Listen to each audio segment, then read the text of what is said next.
سلام كمي كأنكم زخبركم تخطاتلت مدب لبونا ميلوم عن تقرب لكم زلخو زبيا بزبل رستي كاب ቋንቋ አምሓርኛ ዝተተርጎመት ልበ ወልደ ዳዊት ናንታያ ናብቲ መደብ ከስግረኩም ነዚ መደብ እንተዳፈቲኹሞ ላይክ ሼር ሰብስክራይብ ብምግባር ከተተባብዑኒ ይላቦ ዝብያ ቀዳም መዓልቲ ነይሩ ኣሰፋ ወዲ 20 ዓመት ናይ አዲስ አበባ ዩኒቨርሲቲ ተምሃራይ እዩ ኣዲኡ ክርኢ ካብ አዲስ አበባ 75 ኪሎ ሜትር ብምብራቕ ርሒቓ ናብ እትርከብ ከተማ ሸኖ ኸይዱ ካብ ሰዓት 6 ጀሚሩ ምስ ኣዲኡ ነይሩ ክመጽእ ኢላ ዘይሓሰበት ኣደ ንግዚኡ ቤት ዘፍርዮን ብዝተኽኣለ መቓቒራ ምሳሕ ድሕሪ ምቕራባ ንድራር ዝኸውን ደርሆ ክትክሽን ደርሆ ሕሪዳ ንሱ ማይ ኣውዒዩ ንሳ ኸኣ ነቲ ደርሆ እናቖራረጸት ንእሽተይ ሓፍቱ ኣየለች ከኣ ማይ ብምምፅአን ናቑሑት ብምቅባልን ኣዲኣ ንምሕጋዝ ኣብ እግሪ ኣዲኣ ኮፍ ኢላ ነበረት ኣሰፋ እውን ካብ ዝመጽእ ጀሚሩ ንደገ ክወፅእ ኸይበለ ንሰለስተ ሰዓታት ንዝናፈቕ ኣዲኡ ብዙሕ ነገር እናልዓለ ክዕልላ ድሕሪ ምጽናሕ 9 ሰዓት ምስ ኮነ ደገ ክንቀሳቐስን ኣየር ክቕበልን ብምሕሳብ ክወፅእ ተስአ ኣዲኡ ወይዘሮ ሰገደች ዒንታ ናብ ስርሓን ናብ ወዳን እናመላለሰት ወዳ ምትስኦ ዝተብሂላ ኣሰፋ ወደይ ናበይ ደሊኻ ክትብል ሓተተቶ ኣሰፋ እውን ኣፍቲ ኣፍ ደገ በፂሑ ስለ ዝነበረ ገጹ ጥውይ ኣቢሉ እዚ ዓዲ ክሪኦ ኢለ በለ ጽቡቕ ግን ጽናሕ ቁሩብ እታ ፀሓይ ዝሕል ትበለልካ ዝወደይ በዚ ብርቱዕ ፀሓይ ምንቅስቓስ ጽቡቕ ኣይኮነን በለቶ እንታይ ከይብለልኒ ኢልኪ ኢኺ ኣይ ኣይከውንን ጨና ወዲ ጨና እንታይ ከም ዝጎንፈካ ይፍለጥን ዓድና ከም ኣዲስ አበባ ኣይኮነን ዝወደይ ቡኑስ ሓተልኡስ ሓሙኽሽቱስ ኣብዚ ዘለዎ እዩ ዝጉሓፍ በዚ ፀሓይ ከዓ ሕማቕ ጨና እዩ ዝገብር ኣሰፋ ከዓ ሓሳብ ኣዲኡ ብምስማዕ ምስጓሞ ኣቋሪፁ ጠጠው ኢሉ ከማዕዱ ጀመረ ቤት ኣዲኡ ኣብ በሪኽ ቦታ ዝተሃንፀ ብምዃኑ ኣብቲ ኣፍ ደገ ኮይንካ ዝረኣዩ ብዙሓት ነገራት ነበሩ መብዛሕትኦም ናይቲ ከተማ ገዛውቲ ብእምኒ ዝተሰርሑ ኮይኖም ናሕሶም ግን ብሳዕሪ ዝተኸደነ እዩ ነታ ከተማ ተጸጊዐን ዘለዋ ኩጀታት ካብ ብደበና ትኪ ዝመስል ጭጋግን ተሸፊነን ነበራ ናይ ኣሰፋ ዓይንቲ ነዝታት ክዕዘባ ድሕሪ ምጽናሐን ኣብ ጎረቤቶም ካብ ዘሎ ካንሸሎ ሕልሚ ድዩ ጋህዲ ዘይበርሃሉ ነገር ኣተኪሩ ይጥምት ነበረ እቲ ካንሸሎን ገዛን ካብ እምኒ ዝተሰርሐ ኮይኑ እቲ ናሕሱ ግን ዘይከም ናይቲ ከተማ ገዛውቲ ብመረባዕ ዝተኸደነ እዩ ነይሩ ይኹን እምበር ኣሰፋ ዝረአዮ ነገር ሕልሚ ዘይኮነስ ጉድ ሓቂ እዩ ካብቲ ገዛ ቅልቅል ዝበለት ጻዕዳ ክዳን ዝለበሰት ጽብቕቲ ገርዞያ ነይራ ንሱ ከዓ ብማዕዶ ቀይሕ ሕብራ ኩሑል ዒንታ ነዊሕ ፀጉራ ካብ ዘመናዊ መጋየፂ ሜክኣፕ ወላ ሓንቲ ዘይተንከፋ ብተፈጥሮ ጥራይ ዝማዕረገት ኣዝያ ጽብቕቲ ገርዞ ብማዕጾ ክትወፅእ ረኣየ ኣሰፋ ጽባቕኣ ድሕሪ ምርኣዩ ሕርመት ልቡ ዘየደ ዓይኒ ንዓይኒ ምስ ተጠማመቱ ከዓ ካብ ጽፍሪ እግሩ እስካብ ፀጉሪ ርእሱ ተዘዘበሎ ዒንቱ ተኺሉ ከዓ ንኣዲኡ ኣደይ እዚኣ መን እያ ክብል ሓተታ ኮፍ ኢላ ዝነበረት ኣዲኡ ኣብ ዘላቶ ኮይና ኣየነይቲ ክትብል ንሕትኡ ብሕቶ መለሰት እዚኣ በለ ሕጂ እውን ናብ ኣዲኡ ገጹ ኸያዞረ ዒንቱ ኣብ ሰውነት እታ ጓል ተኺሉ ኣዲኡ ካብ ኮፍ ዝበለትሉ ትስኢላ ንወዳ ዘፍዘዘት ገርዞ ክትርኢ ናብቲ ንሱ ጥምተሉ ዝነበረ ኣንፈት እናጠመተት እታ ዝተባሃለት ገርዞ ምስ ረኣየት ለብሳ ጭጉርጉር ኢልዋ ኣሰፋ ወደይ በል ቀስ ኢልካ ገዛኻ እቶ ነዛ ጓል እዚኣ ካብ ሎማዓንቲ ጀሚርካ ፈጺምካ ከም ዘይረኣኻያ ኹን ኢላ ኣዘዘቶ ንምንታይ ኣደይ ክብል ሓተተ ቡዳ እያ ዝወደይ ቡዳ ንቡድኡ እውን ካብቶም ዋና በላዕቲ ሰብ እያ ኣሰፋ ከዓ ንናይ ኣዲኡ ዘረባ ኣቕልል ኣቢሉ ኣይ ኣደይ እዚኣ ሕጅስ ከመይ ኢለያ ቡዳ ትኸውን ኢሉ ብፍሽኽታ ሓተተ ኣዲኡ ሕርቕ ኢላ እወ ንሳ በቲ ጽቡቕ መልክዓ እናታለለት እያ ክንደይ ጀጋኑ ዘበላሸወት ስማዕ እሞ ዕረፍ እንተበልካ ሰረ ምሸት ምሸት ናብ ዝብል ትቕየር በለት ኣሰፋ ሕዝን ኢሉ ሙሉእ ንሙሉእ ናብ ኣዲኡ ገጾ ዚሩ ኣደይ ከምኡይ ትበሊ ንስኺ ኸ እንተኾንኪ ሰብ ወዲ ሰብ ከመይ ገይሩ ዝብእ ኸውን ኢልክ ተሓስቢ እዚ ትብልዮ ዘለኺ ድሑር ኣተሓሳስባ ብኣፈ ታሪክ ካብ ወለዶ ናብ ወለዶ ክመሓላለፍ ዝጸንሐ ጽውጽው እዩ። ብኣምሳል ኣምላኽ ዝተፈጥረ ሰብ ተመሊሱ ዝብኢ ክኸውን ከም ዘይኽእል መጽሓፍ ቅዱስ ይኹን ካልኦት መጻሕፍቲ ይገልጽዮም። ብርግጽ ናይ ሓደ ሰባት ኣዒንቲ ኣብ ልዕሊ ድኽም ዝበለ ሰብን ህፃውንትን ተዓርፍ ዝጎድእ ክኸውን ይኽእል እዩ። ካብኡ ዝሓለፈ ግን ሓደ ሰብ ምሸት ዝብኢ ንግሆ ተመሊሱ ከዓ ሰብ ይኸውን ምባል ግን ጌጋ እዩ። ኣዲኡ ዝገደደ ሕረቕ ኢላ ትሰምዕ እንተኮይንካ ስማዕ ዝወደይ ኣነ እምበር ንስኻ ይኮንካን ወሊድካኒ ናብ ዝብኢ ትቕየርያ ማለት ዝብኢ እያ ማለት እዩ። እዚ ናትካ ይትኸውንን ዝብል መጽሓፍ ኣብ ኣዲስ ኣበባ ተጠቐመሉ በለቶ። ኣሰፋ ብግዲኡ ቁጥዕ ኢሉ ሕራይ ንስኸኸ ዝብኢ ምዃና ብኸመይ ክተርድእ ንትኽእሊ ክብል ሓተተ። ናይ ኣዲኡ ሰራውር ደም ብሕርቃን ተገታተረ። ከመይ ጌርክ ክተርድእ ንትኽእሊ ዲኻ ዝበልካ? ነዚ ንምርዳእ እሞ ይኸብደንን። ብቐዳማይ ቅድሚ 8 መዓልታት ሙሉእ ህዝቢ ሸኖ ዝፈልጦ ሓቂ እዩ። ነገርሳ ዝበሃል ፈታዊኣ ኣብ ዓራታ ብመድሓኒት ተፍዚዛ ደቂሳ ንሳ ምስቶ መዛብእ ክትጋድብ ሓዲራ እንትትምለስ ዝገበረትሉ መድሓኒት ውሒዱ ቅድሚ ትፈዚዝሉ ክጸንሕ ኢላ ዝሓሰበቶ ሰዓት ነቒሑ ዝሓብአቶ ሽክና ርእሳ ረኺቡ ሓዊእዎ ዶ ኸይቀርነየን። ሕራይ ንሱስ ይትረፍ 3 መዓልታት ሙሉእ ኣይምልሰላን ኢሉ ገዛ ዓጽያ ዶ ክትነብዕ ይቀነየትን። ንሱ እውን ይትረፍ እቲ ዝረኣኻዮ ጸጉራ ምስ ሽክና ርእሳ መገርሳ ሒዝዎ ኣብ ዕዳጋ ሶኒ ሒዝዎ ዶ ኸይ ኣይረኣናዮን። እሞ ከዓ ከመይ ጌርክ ተርድእ ንኽትብለኒ? ህዝቢ ሸኖ ግልብጥ ኢሉ ወፂኡ እዝግዮ ኢሉ ምስ ለመኖ ይመሊሱላ።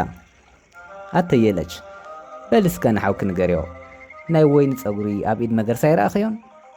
3 መዓልቲ ሙሉእ ገዛ ዓጽያ ክትበኪ ኸይሰማዕኽያን በለታ። ኣየለች እውን ናይ ኣዲኣ ምሕራቕን ምምራርን ሪኣ እወ ሰፋሓወይ ኣደይ ዝበለትካ ኩሉ ሓቂ እዩ። ጸጉራ መገርሳ ሒዝዎ እንትዘውር ኩላትና ርኢና ኢና በለቶ። ቅድም ኢሉ ዝዓዲ ክሪኦ ኢሉ ኣቕሪቦ ብዝነበረ ምኽንያት ተጠቒሙ ክረኽባ ወፀ። ኣዲኡ ኸኣ እግሩ ረኪባ ናብቲ እንዳ ገርዞ ፈጺምካ ኸይትኸይድ ኢላ ተማሕፀነቶ። ኣሰፋ እውን ናይ ኣዲኡ ምምራር ተዓዚቡ ሕራይ ኣደይ በለ። እስቲ ፈጺመይ ከይድን ኢልካ መሓለለይ ኢላ ኢዳ ዘርግሐትሉ። ኣደይ ትሙት ኢሉ ዋላ ተመሓለላ ሙሉእ ልቡ ዝሃባ ብሕታዊት ጓል ስለ ዝኾነት ኣብ ሂቦቱ ተሰሚዕዎ ዘይፈልጥ ስምዒት ወረሮ። ብዘይ መጠን ፈተዋ። እንታይ ኣለዎ ዝብእያ ካብ ትብለኒ ተመርዕያያ ወይ ሕፂት እያ ዘይትብለኒ ክብል ሓሰበ። ኣሰፋ ደፋር እዩ። ከም ዝበሃል እንተኾይኑ ከዓ ደፋር እንትክን መውፅእ ይስእኑን። ስለ ዝኾነ ኣዲኡ ዝብእያ ስለ ዝበለቶ ከኣምን ወይ ክቕበል ኣይከኣለን። ንሳ ከመይ የቢላ ናብ ዝብኢ ትቕየር በለ። ካብ ሰብ ናብ ካልእ ፍጡር ትቕየር እንተ ደኣ ኮይና ከዓ መልኣኽ ክትከውን ኣለዋ ክብል ሓሰበ። እሞ ከኣስ ወዲ ሰብ ከመይ ገይሩ ሽክና ርእሶ ውፅዮ ቐሚጡ ዝብኢ ይኸውን? እዚ ህልም ዝበለ ዓይኑ ዘፍጠጠ ሓሶት እዩ። ኣእላፍ ሰራውር ደም ክብጠሱ ከም ዝኽእሉ መን ነደይ ይንገራ በለ።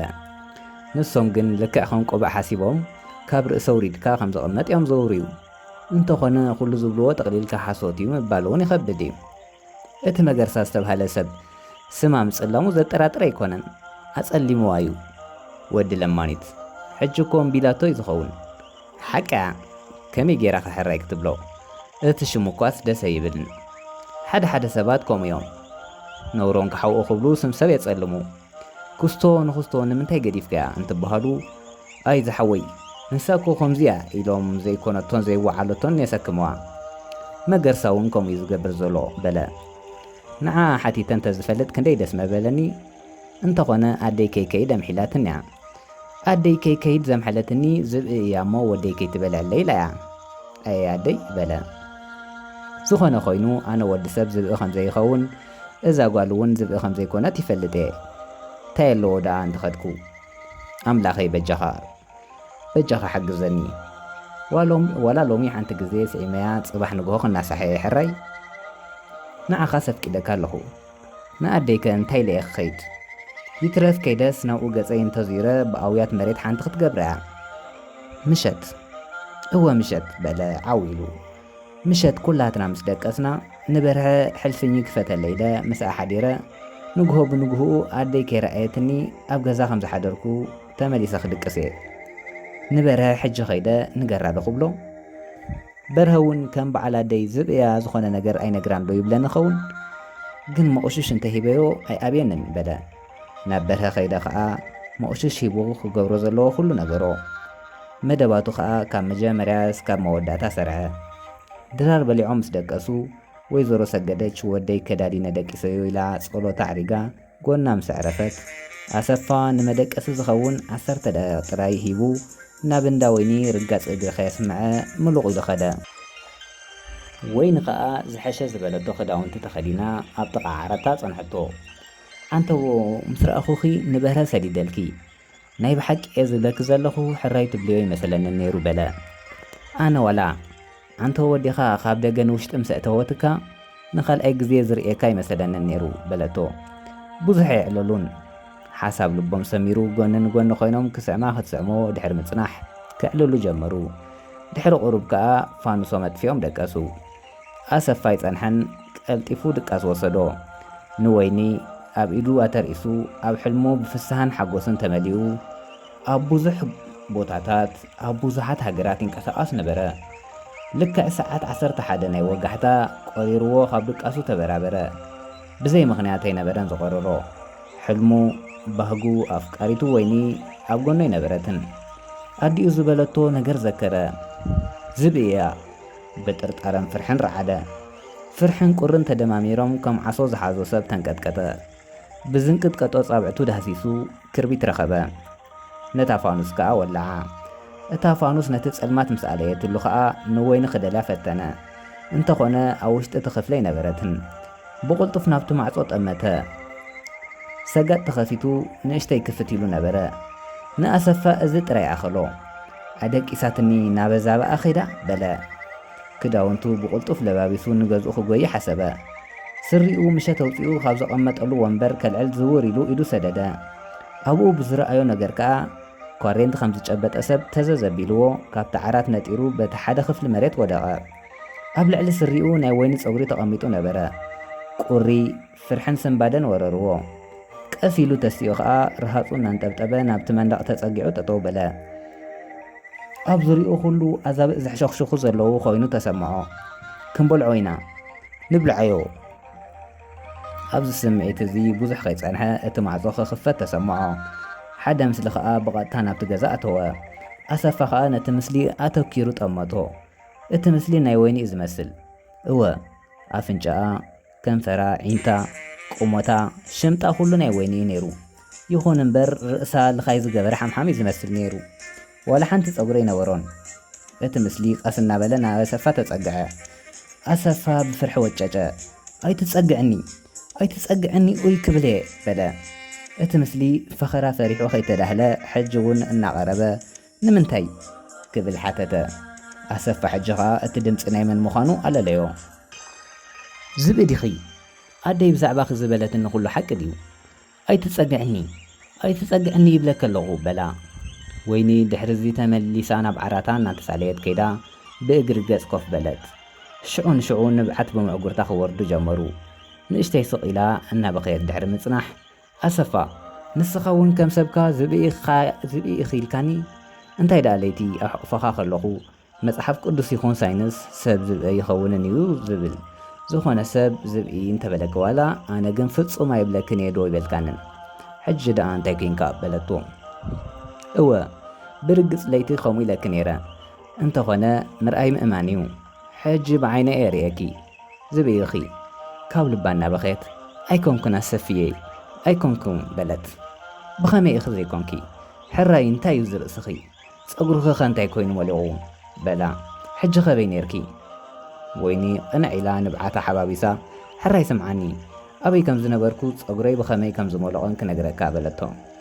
እወ ኣብ ጥቓኻ ዘይነበርኩ ናብ ውሻጠ ስለ ዝኣተኹ እዩ። ፀጉረይ ከዓ ተፈጥሮኣዊ ኣይኮነን በለት። ብዘረባኣ ሰንቢዱ ብኸመይ በለ። ሕጂ ከዓ ወይኒ ብጣዕሚ እናነብዐት እወ ሰፋሓወይ ስምዓኒ ታሪከይ እዚ እዩ በለቶ። ኣደይ ሰብኣያ ማለት ኣቦይ ልክዕ ምስ ተወለድኩ ሞይትዋ ሽግር ዘንገላታዓ ምስኪን እያ ነይራ። ዝልሓስ ዝቕመስ ስለ ዘይነበረ እናዘረት ትልምን ነበረት። ሓደ መዓልቲ ምስ ተወለድኩ ድሕሪ 1 ዓመት ንዓይኒ በይነይ ኣብ ገዛ ሓዲጋ ክትልምን ከይዳ ነይራ።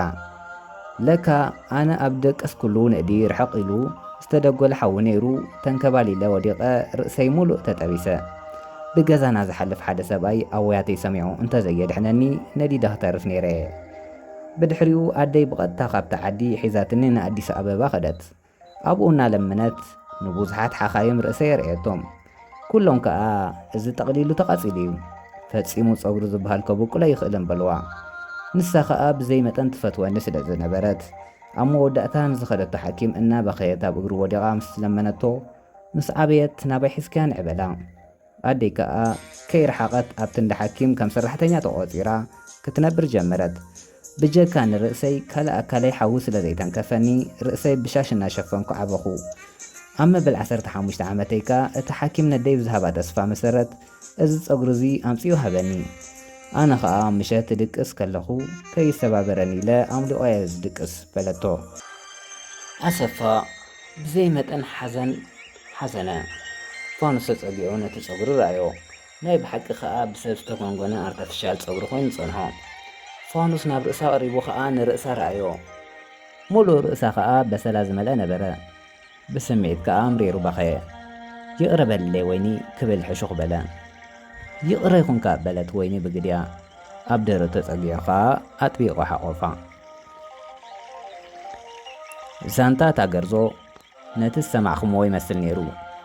ኣብ ቀጻሊ ብኻልእ መደብ ክሳብ ንራኸብ ደሓንኩኑ።